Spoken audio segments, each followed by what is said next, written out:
Hey everybody, Eric Grenier here with Philip J. Fournier for this week's episode of The Numbers. We've finally gotten through the fall election season. We can now cruise to the holidays. How are you doing this week, Philip? It's been busy time. It's been fun, Eric. I mean, I don't think we can argue that. But 3 elections in October, the American election, now Nova Scotia. And yes, now we can take a breather and focus in what should be a pretty busy spring, we think. Although there's no sure things, but we believe that Ontario and federal will go back to back. But how are you, Eric? How are you holding up? I was just thinking about how many times we've actually chatted over the last couple of months. We did. So we still have our weekly episodes. And now since we're doing the mailbag episodes as well, we're doing like 2 episodes every week. We've done the live streams for 4 provincial elections. That's we right. did a live stream for how many by-elections? At least many one. By-elections, yeah. And we've got our special episodes too. So we might as well just move in together, I think, at this point. I think that would be more convenient. Well, it's the Thursday mornings are the best time of my week. So let's get into it. Where do you want to start? Well, we will get to the Nova Scotia election results, but we'll get to that in our next segment. I think we're going to start with the federal polls because last week we talked a lot about that Abacus poll that had the Liberals and the New Democrats tied at 21% apiece. We had another poll that came out very shortly after that. It came out, I think, on Monday. It was from Main Street Research. We also had the poll from Nanos. The Nanos poll, normal kind of poll, 41 for the Conservatives, 23 for the Liberals, 20 for the NDP. Nothing new. Nope. But then we got that Main Street poll. Yeah. 47% for the Conservatives, 17 for the Liberals, 17 for the NDP. Yeah. Should we light your hair on fire, me, I guess just my whatever I still got up here. Your cranium. Well, okay, so we should state to start that if we look at just Main Street Research polling, it has had the Conservatives on the high end of the confidence bracket. So in September it was 44%, in July it was 45%, way back last March it was 46%. So this is all within range of the numbers we have seen in the past year, but it's always on the high end. So the 47 does not really surprise me. It's the 17s, plural, that really catch your eye. And the second thing I want to say, well, Main Street changed its method of polling, and so we do not have a baseline with this new method. Mm-hmm. And I don't know, Eric, if you want to explain to our listeners exactly what happened there. But yeah, so there's no baseline. I think we'll know better in the coming weeks and months what's going on here with Main Street. But those numbers, it's the Liberal and NDP number that really catch your eye, not the Conservatives, right? Yeah, well, it's the Liberal number in relation to the NDP. The 17 for the NDP is not that surprising. That's true. But 47 is the highest result we've had for the Conservatives in any poll, probably for years and years, certainly since the last election. 17 for the Liberals is the lowest. Yeah. So when you see that kind of extreme result, your first reaction would be, oh my God, what is happening? Is everything changing now? But when you do have a new methodology that's being used, it raises the bar of the wait and see bar. That's right. The wait and see of what other pollsters are showing. So what Main Street has done with this poll, it is a text message to online survey methodology. I've not seen this before in Canada. It might be used in other jurisdictions, and it might be used for other things. I don't know. But I've not seen it before for a voting intentions poll. So based on the explanation I've seen, it is just, instead of randomly phoning people, you randomly text people. That's right. And they have to go fill out a survey online. I have some questions about how that would work. Who would be the kind of people who would answer a poll in this way?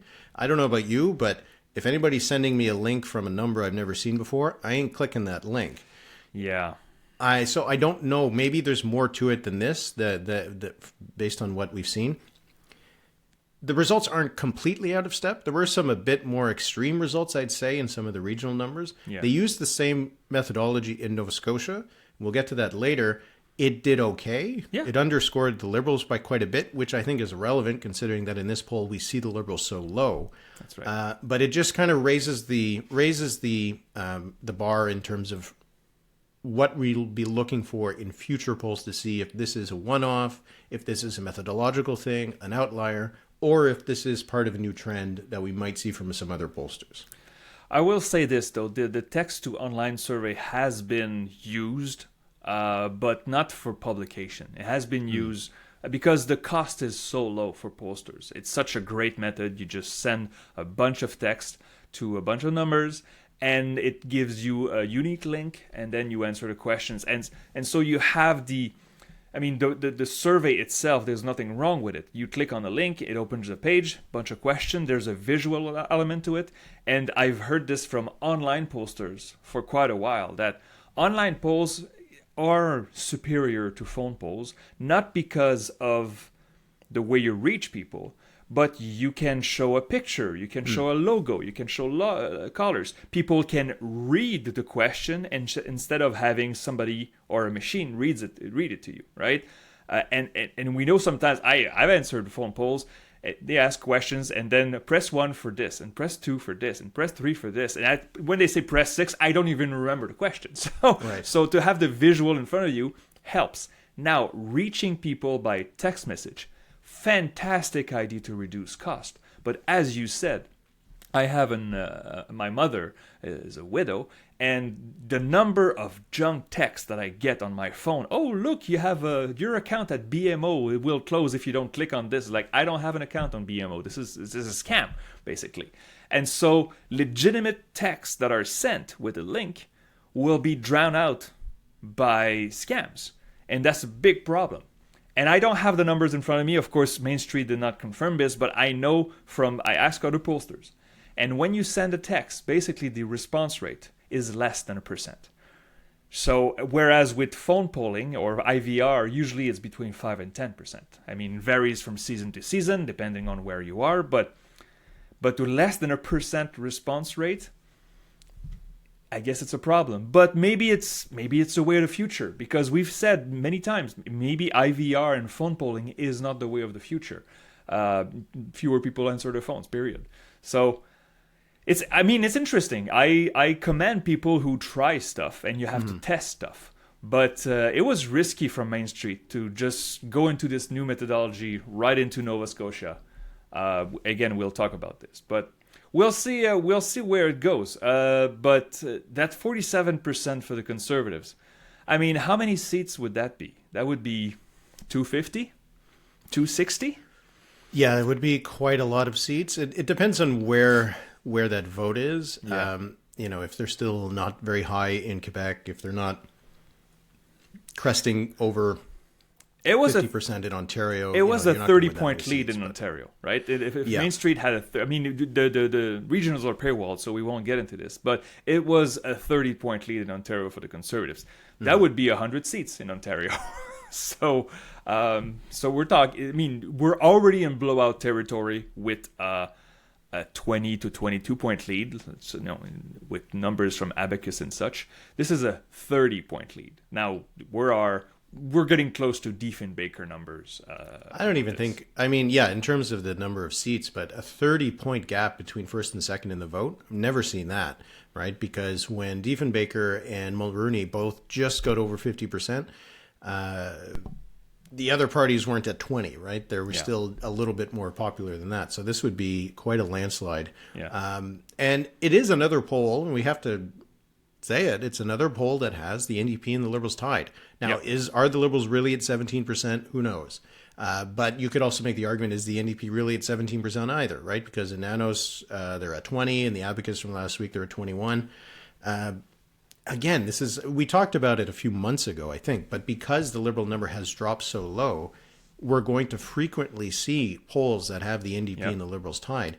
The question is whether we start to see that as the consensus view, as the aggregate view, because in my polling average on the poll tracker, it's still, I think, a 5 or 4 point gap between the Liberals and the NDP. And with yours, it's the same kind of thing, right? There's not, on average, we're still not seeing the Liberals and the NDP tied. Right, and again, I mean, we're still waiting for. we will have a bunch of polls in early December. The final polls, we know that the Ipsos and Léger's and Angus Street Institutes and all these online firms will release. I mean, last time Léger had the Liberals at 25 and the NDP at 15. So that's a 10-point gap between second and third place. So are these birds in? Oh yeah, that's my. It's through my window. Apology. I was wondering what that was. What are the birds saying? It's for that's it's beautiful. It's like a nice morning jaunt for people listening or watching. Anyway, we'll be curious to see what that next set of polls does show, because it has been a pretty eventful week. Yeah. With the Liberals coming out first with their promise to reduce HST and GST on a whole series of items for 2 months. It does seem like it's going to pass. When I saw it, we're recording this on Thursday morning, there was supposed to be some legislation that would pass by the end of the day to pass just the GST segment of this. There is also another element where Canadians, working Canadians, people who pay a certain amount of, earn a certain amount of income, would be getting checks for $250 early next year. That might be delayed as there's some demands that it be expanded to seniors and other people, so we'll see where that goes. And then, of course, there was Donald Trump's threat to put 25% tariffs on trade between Canada and the United States and on Mexico, and how that is making the premiers react, how it's made the prime minister react. So there's a lot going on. And it's not, if we see next week that there's been a 5-point increase or decrease for whatever for the Liberals, we won't really know what caused it, because it's so tied together with all these elements that aren't even related. But it is something that we're going to have to keep an eye on over the next few weeks. Does this uncertainty, what's going on south of the border, does that bring our election federally closer or further? Or does I don't know. Or does it not change what we expect? I'm not sure. It all comes down to what the NDP wants to do right now, right? Yeah. And they've been able to get some agreement on this stuff with the GST, and maybe they'll get it on the checks too. So it's no longer feels impossible to me that the NDP couldn't support the budget in the spring. I would think it would be a strategic issue for them going into a campaign, having backed the government in every instance until the legislature was dissolved. But I don't know. It feels like there will be more of an incentive to not throw a stick into the works while this is unresolved. Wow. So we could have the election on October 20th as scheduled. We could have a minority government going the distance. Yeah. That's rare. Oh yeah. We have to go. We have to go back to the 20s for that. I just top of my head, I can't remember a minority government, especially one that has gone through a lot. Mm-hmm. Let's say going the distance. So we'll see. But we'll follow the numbers. Okay. Well, let's talk about let's put some numbers to it, right? Before, let's say, the last 2 weeks, I would have said the odds that the election would be in October 2025. Maybe I'd give it 10 or 15. Yeah. Now I'm thinking more 35. Yeah. I still don't think it's the most likely outcome, but it feels like the odds of it have increased. I would say 60-40, 40 being October. It increased a lot. I mean, not that it, by the way, for people who listen to us, not that the Liberals deserve to reach October 2025. That's not what we're saying. But the dynamics are such that the moves that the Liberals introduced, whether you think it's a good idea or a bad idea, and some of it is very questionable, it will be hard for the NDP to reject it, right? Unless they want even more cash for more people. I know the Bloc Québécois and Yves-François Blanchet already said it's not fair for old people. But Yves-François Blanchet's base is mostly older people. So there's also this that goes into play. But if the Liberals survive the spring, then that's it. They will shut down at some point in late May. And the House will not come back until the writ is dropped somewhere in September. And then the House won't come back until we have a new House. There you go. So we'll see. I mean, I like a fall election, right? especially when we have only one. Yeah. So Yes, that would be nice. And also, we're looking at our dance card for the spring, starting to get full with Ontario and right. probably maybe Newfoundland, Labrador, Newfoundland, in case yeah. they decide not to go to the end. So yeah, we'll keep an eye on that. absolutely. How about Nova Scotia? So Yeah. the results eventually came in. There were some issues on Elections Nova Scotia's website. No At some kidding. point, Zach Churchill was literally tied with Nick Hilton in his riding of Yarmouth with 5,017 votes apiece. And then after like an hour, actually, they were nearer to 3,000. Somehow there was some error, and there's an odd question of what was going on there in terms of just the data entry. I don't know what it was. But Churchill went down to defeat at least once the count was finished. Barely, we should say. Barely. Yeah. But it wasn't a bare majority for Tim Houston and the PCs. They won 43 seats. This is where they stand right now. There might be one or two recounts, I believe. But anyway, Yeah. there's 43 seats for the PCs, 9 for the New Democrats, 2 for the Liberals, 1 for the independent Elizabeth Smith McCrossan. PCs took 53% of the vote, 23% for the Liberals, 22% for the NDP. Was expecting that the NDP would beat the Liberals in the popular vote. Doesn't seem like that's going to be the case, or it was the case. I think the count is finished. But other than that, the results kind of lined up with what exactly we were expecting. I mean, too surprisingly so, I would say, Eric. Yeah. And I'm not, I'm not one to brag, even though I will do it now. But, local effects made it so, and we expected that our margins were wrong in many places. But this is the first time that I have the right winner in 98% of ridings. I read the right winner in 54 of 55. It was 53 when I went to bed. Annapolis was still red.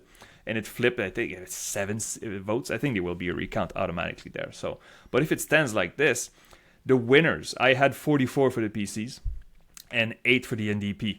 Sackville something. Cobequid, yes. Sackville, Cobequid, wet NDP. I think that was a slight surprise, but I had it going close, but it was a slight surprise. But everything else fell down exactly where we thought. The polls, some of them were off, but together they were pretty good, right? Mm-hmm. But I wanted to ask you, you mentioned the NDP. Yes, they won 9 seats against 2 for the Liberals, but the NDP only had 22%, which is a fair, underperformance with respect to where polls put the NDP. And those points seem to go to the Progressive Conservatives at almost 53%. What do we make of this, that the NDP underperform in votes, but actually did okay in seats? It's a bit of a surprise, isn't it? I saw someone put a chart, put it together. I can't recall who it was. Might have been our friend Kyle. But it showed the difference in NDP vote over the last few elections in Halifax and outside of Halifax. The NDP regained some vote in Halifax, ended up somewhere around, I think, 35% of the vote in Halifax. So it's a decent performance. They finished pretty far behind the PCs still, a bit further back than what the poll suggested. But outside of Halifax, the NDP's vote has dropped again.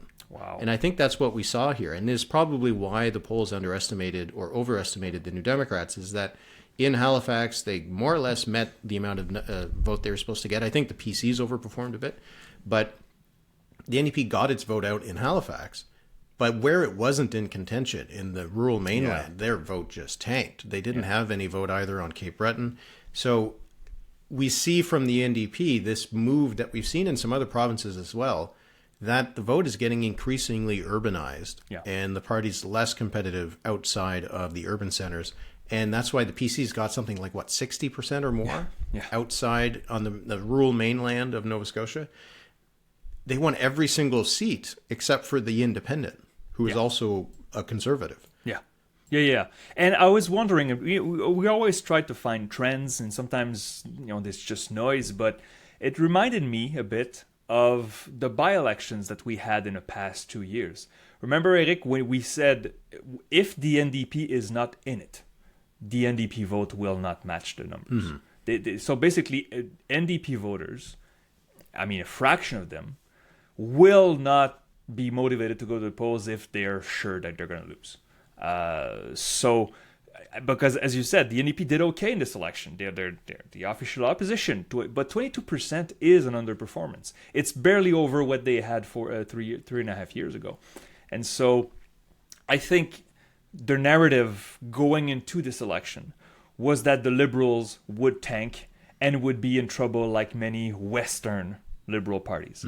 I'm not sure we can say that anymore. Yes, the Liberals only have 2 seats, but 23% of the vote, they're a tired government in the PCs and a good leader away from being back into contention. They could disappear. I'm not saying they won't, but you cannot compare this performance to like the Alberta Liberals in 2012 or something. Like Liberals do have a base. And if you had to bet in future elections in Nova Scotia, which of these parties has the best chance to beat the PCs, right now, I'm sorry, but I'm still saying the Liberals. The NDP cannot grow much outside of the Halifax because of those numbers. And I know the Liberals did not do great, but it seems to me that they kept at least a base of voters.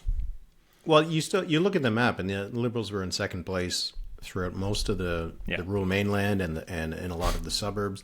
So you can imagine a scenario where if they get back 10, 15 points from the PCs, the 10, 15 points that they lost to them in this election, then they have an easier path to a map there. And that's one of the reasons why Houston was able to do so well, is that he is a relatively moderate premier. He is very much the progressive conservative style of that brand of party, not like Blaine Higgs was in New Brunswick. And that allows him to gather all of the conservative vote and some of the liberal vote. And so when they're in a decent position, when they've been governing for a while and voters think that they've done a good job, they'll get that liberal vote. If they lose that vote, a lot of it is probably going to go back to the Liberals, assuming that they have a leader that has some appeal.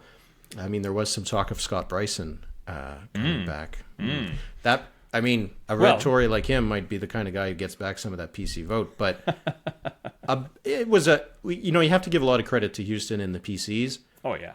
43 seats is the largest caucus that we've ever seen in Nova Scotia's history. Other incumbents, and I know he hasn't been in for that long, but other incumbents have lost vote. They've lost seats. We haven't seen an incumbent in Canada this year end up in a better position after an election.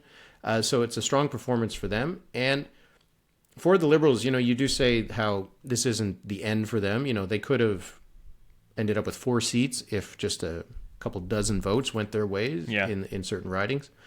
But you do have to wonder how much of this is part of the natural cycle happening right now, where Liberals are just getting shellacked anywhere and everywhere in the country, in part because of the unpopularity of the federal government and also just because of the cycle of things that seem to be happening that's working against the Liberals. All right, well, why don't we go to Newfoundland, Labrador, also out in Atlantic Canada. This is maybe the next province heading to the polls, probably Ontario, but it could be Newfoundland. So we had a new poll from Narrative Research, which puts out their quarterly polling for Atlantic Canada all the time. It wasn't a huge sample, but it was 50% for the Liberals, 40% for the PCs, 10% for the NDP. So a 10-point lead for Andrew Furey and the Liberals. They've been in power now since 2015, so they've been in power. They're getting to 10 years next year. Yep. What do you think of these results? I'm not sure we can. It's easy to analyze these numbers with the by-elections that we had in Newfoundland in recent months, right? We saw some rural ridings went all the way to the PCs and by big margins, and so perhaps we will see something maybe not to the same extent, but the same trends that we saw in Nova Scotia and other Western province, where it's really going to be rural against urban and suburban. But 350 cases, it's a small sample considering you give a 10-point lead among decided voters for the Liberals. It still could be a statistical tie, or it could be a blowout for the Liberals. So I'm not sure there's a big surprise in there. If we compare to the previous polls, narrative, as you said, they do a quarterly poll. The last time they polled was in August. They had an 8-point lead for the Liberals, and the time prior to that, it was in May, the PCs were ahead by 3 points. So it seems to fluctuate a lot, but for sure it's going to be very interesting to see if the the Newfoundland Liberals can buck that trend, because you would think that after a decade in power and the anti-incumbent wave going through the country, you would think that they'd be done. But they're still competitive, so...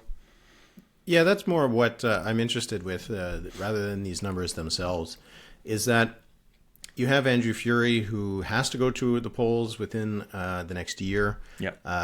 It's scheduled for November of 2025, assuming the federal election goes in October. If the federal election goes in the spring, then the Newfoundland one, I think, can go in October. But maybe they want to get ahead of things as well, like we've seen elsewhere.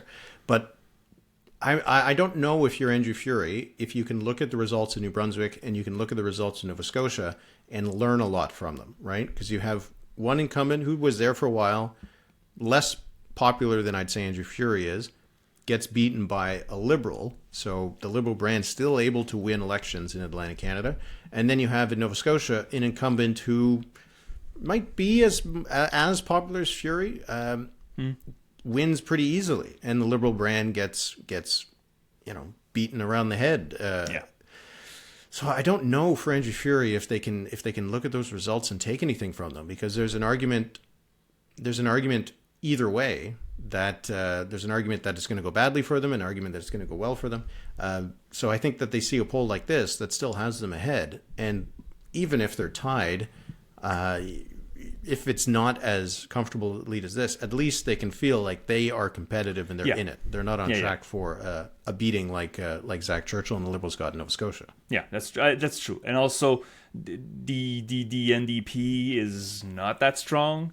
And I mean, they only have the NDP has a couple of seats, four, three, I forget. But so that's an advantage for the Liberals over there. But again, I not that I want to diss narrative research here, but it's such a small sample, so I want to be very careful not to analyze too much noise. But as you said, I think what we take away from this is that the Liberals are still competitive, and they could win. So something to cover. We hope we'll have more polling out of Newfoundland in an election year. So let's ask pollsters nicely, and maybe they will. We'll just spend a quick moment on this because we also got a narrative poll out of Prince Edward Island. The next election there is only scheduled for 2027, so it's not on the docket anytime soon. Dennis King and the PCs leading very comfortably, as they have for some time, with 48%. The Greens are still in second place in PEI. They're at 24%, and the Liberals were at 19%. Steady as she goes for PEI. Both the Greens and the Liberals don't have permanent leaders in place. King has been in power now for 5 years, so he's cresting the midpoint of his second term. Every indication is that they'll be the favorites to win a third term when they go in 2027, but lots could happen between now and then. It is interesting to see that the Greens are still maintaining that second place, they have established themselves as a real player in PEI. And the next time that we see a vote in PEI, in the federal election, I'll be curious to see how the federal Greens do on the island, if they can recover a little bit from just how badly things went in 2021. I know it's, again, I just mentioned seconds ago that it's a small sample, so we have to be careful with subsamples, but the gender split here, among men in PEI, 60 for the Conservatives, 20 for the Greens, 11 for the Liberals, right? That's 40-point lead. Among women, it's 37 Conservative, 28, Liberal and Green. So interesting gender split, something we see elsewhere in the country. But 40-point lead among men, that is a big one. And so something to look forward to in the next quarterly polls. All right, I think you said you had a quiz this week. Okay, well, it's a short quiz, and I like to go thematic. So in honor of Mr. Houston increased caucus victory, I figured I would go back in history and ask you about the seat projections of the 1960... No, that's not. I'm kidding. So I will basically give you 3 parties that were re-elected. Only one of them increased their seat count from the previous election. And you have to tell me which one. Okay? So these are all re-elections, and one of the 3 has increased their caucus size since the previous election. Okay. Are you ready, my friend? I am. I like that. Okay. There's 5 trios. You know the pattern. Gold is 5, silver is 4, bronze is 3, and shame is 1, 2, and 0. So let's go. Number 1. Lucien Bouchard's Parti québécois in 1998. Jean Chrétien's Federal Liberals in 1997.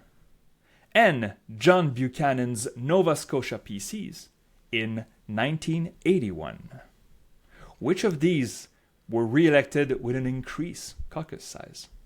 Okay, I know it wasn't Chrétien in 97. They lost a lot of seats. Had there been a united Conservative Party at the time, you might have actually lost that election. That's true. I just recently looked at the 98 election in Quebec, and I know that there was a movement of 1 seat between that and the previous election, but I can't recall if the PQ won that extra seat or lost that extra seat. And then Buchanan in 81, so he won his record-breaking, at the time, largest caucus in 84. That's right. So would he have gone down and then up? I think that the PQ lost the seat in 1998, so I'm going to say that it was Buchanan in 1981. Well, as you said, Jean Chrétien's Liberals went from 177 to 155, so they lost seats in 97. Lucien Bouchard's Parti québécois, they went from 77 seats to 76. Ah, yes. So you were correct, and John Buchanan in 81 increased his caucus size from 31 to 37, and he would increase it again in 84. So you're 1 for 1. Houston could do even better next time, maybe. That's right. Okay. Number 2. Bill Davis, Ontario PCs in 1975. Ralph Klein's Alberta PCs in 1997. And Bill Bennett's BC Social Credit in 79. Which of these were re-elected with an increased caucus size? I'm not sure about Bennett in 79 or Davis in 75. I think Davis won a minority in 75, so he probably dropped. And Bennett, I'm not sure, but I'm almost certain that Klein gained seats in 97 because 1993 was the election where the Liberals, the Alberta Liberals under Lawrence Decore, swept Edmonton and actually came close to ending the PC dynasty. So I'm going to say that Ralph, it didn't work out. 97, it got worse under, I think, Grant Mitchell. So I'm going to say it was Ralph Klein who increased his seat count in 1997. Okay, Bill Bennett's BC Social Credit in 79 went from 35 to 31, so they went down. And Bill Davis's, well, in 71, they won a majority. In 75, as you said, it was a minority. So they went from 78 to 51. And you are correct. Ralph Klein's in Alberta PC, they went from 51 seats to 63 in 1997. Wow. Increased majority.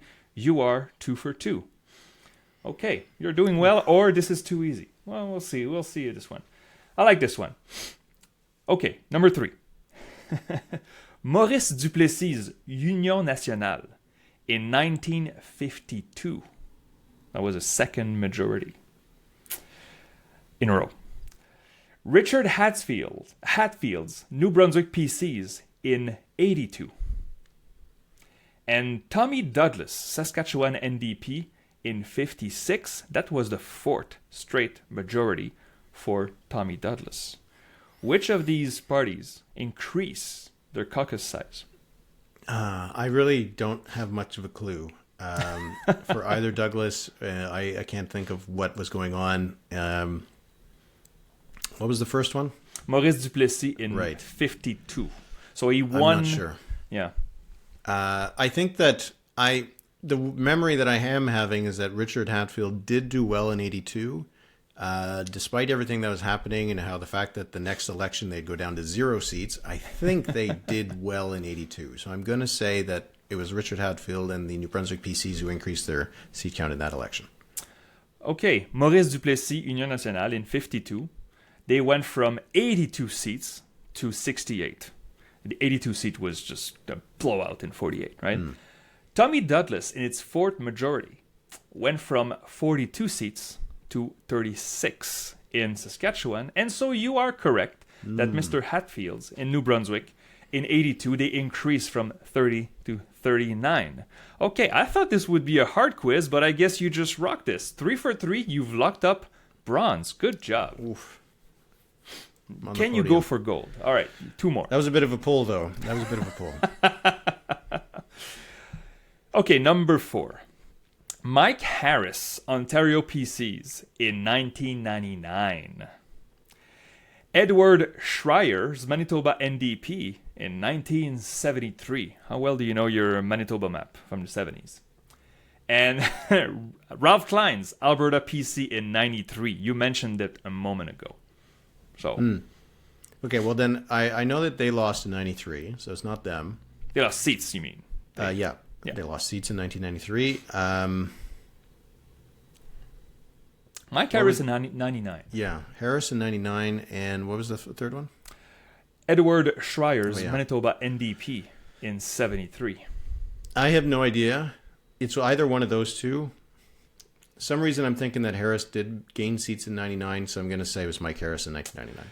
Well, okay. So here's the thing. Ralph Klein, you are right. In 93 they went down. They still won, but it went from 59 seats to 51.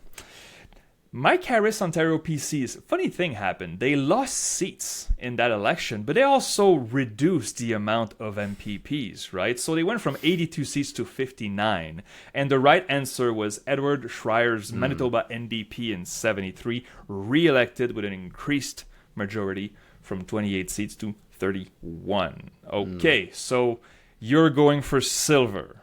And this, I think, is a fun one. It's an all-liberal one. Are you ready? Okay. Number 5. Gordon Campbell's BC Liberals in 2009. Louis Saint Laurent's Liberals in 53. Or, going back here, Lomer Gouin's Quebec Liberals in 1908. Which of these 3 Liberals increased their caucus size? Oh, man. Okay, so I think Campbell lost seats in 2009. I think they were on a downward trend. They nearly swept in 2001. They would have inevitably lost some seats in 2005. Then I think they lost some more in 2009. So I'm going to rule them out. Lomer Gouin in 1908. I have no idea. Could be, could not be. And the third one was Saint Laurent in 53. Saint Laurent in 53. That was the last election win for Saint Laurent. I think in 49 they did really well, and was it 49 or was it 43 they did really well, or 53? I'm not sure. This is a tough one. I agree. This one's a tough one. Yeah. I think 53 they did really well, so I'm going to say it was Saint Laurent in 1953. That increases size. That increased, yeah. Okay, Lomer Gouin, that's going out well. It was the beginning of the Quebec dynasty for the Liberals. They went down from 67 to 57. Okay. Whereas Louis Saint Laurent's Liberals in 53, they took a hit. They lost 22 seats in 53, went from 191. It was against George Drew, from 191 to 169. And Gordon Campbell, you are correct that there was a huge sweep at the turn of the century. The second election for Gordon Campbell, they lost seats. They went to 46. In 09, they increased their seat count with 49. So you got bronze, my friend, but I acknowledge that this was a really tough one. So I still, in my mind, you still get gold. So Thank you. Good for you. I'll take the bronze. I'll take it. All right, number of the week. Why don't I go first?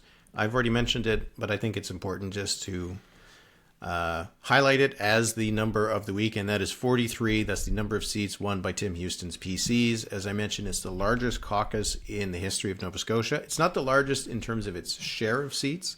There have been, when the legislature was smaller, some parties that won a bigger share of the seats, but 43 is the biggest win that we've seen in Nova Scotia. And as we mentioned, it's just a sign that not all incumbents are in trouble, that if you're seen to be doing a good job and your opposition is not making it tough for you, then right. you can win re-election again. So a big win for Tim Houston and the PCs, and worth being my number of the week. It's 78% of the seats. That is impressive, right? My number of the week, I will go a bit selfish here, if I am allowed. It's 73. So the NDP won Sackville-Cobequid by 73 votes, hence denying my perfect score of 55 over 55. So thank you very much, those 73 voters in NDP. I could have called every winner correctly, but I didn't because of you. So that's my number of the Why week. didn't you? Why you were wrong? Just admit you were wrong. I was wrong. It was actually. I would actually be interested in reading something about why the NDP won in Sackville-Cobequid, because that was a gain. Yeah. From the PCs. Yeah. They had such a good election and they still lost this seat. So it's also not a downtown seat, right? No. It's on the edge of Halifax, but this really surprised me. So congratulations to Paul Wozni, the new NDP MLA, that gained this seat. But my projection had it kind of close, but I had the PCs winning this. And so 73 votes. Yeah, good for them, but my only wrong winner in this projection. So that's my number. Well, you need to have an imperfection somewhere, otherwise it would seem fake. So I think that's good. That's right. So that'll be it for this week's episode of The Numbers. We're going to record our mailbag episode right after this, and if you want to listen to that, you can go to thenumberspod.ca. We got a lot of questions on federal stuff. We got some polling methodology questions, a couple things on Nova Scotia, so they'll be fun. And again, you can go to thenumberspod.ca. We are going to be increasing the Patreon fee, the rate, at the end of December. So if you want to lock in a lower price now, you can do that, and that'll be your price forever, as long as you stay in forever. So that's right. Go ahead and do that at thenumberspod.ca. And Philippe, we'll chat next week. Get a little bit of space, because we've been seeing a lot of each other, and but I'll be looking forward to chatting with you again on Thursday. Absolutely. Merci beaucoup, Eric. Thank you very much, everybody.